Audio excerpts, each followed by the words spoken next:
जी हाँ दोस्तों, इस वीडियो में हम बात करेंगे भोजपुरी के सुपरस्टार प्रमोद प्रेमी जी के बारे में। हाल ही फिलहाल में प्रमोद प्रेमी जी के एक से बढ़कर एक गाने आते रहते हैं, जिसमें उनका हाल ही में सृष्टि भोजपुरी म्यूजिक के ऑफिशियल चैनल से एक पोस्टर रिलीज हुआ, जो कि सृष्टि भोजपुरी म्यूजिक के ऑफिशियल चैनल पर कल यानी 12 नवंबर को सुबह 6 बजे आप सबको देखने और सुनने को मिलेगा।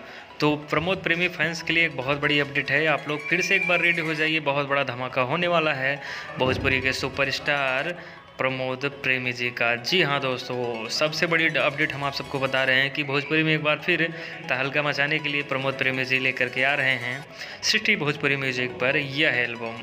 तो कैसा लगा दोस्तों हमारा वीडियो? अगर वीडियो अच्छा लगा हो तो एक प्यारा सा वीडियो को लाइक करके एक प्यारा सा कमेंट कर दीजिए, और हाँ, अगर आप चैनल पर नए हैं तो चैनल को सब्सक्राइब करके बेल आइकन ज़रूर प्रेस कर दीजिए। धन्यवाद।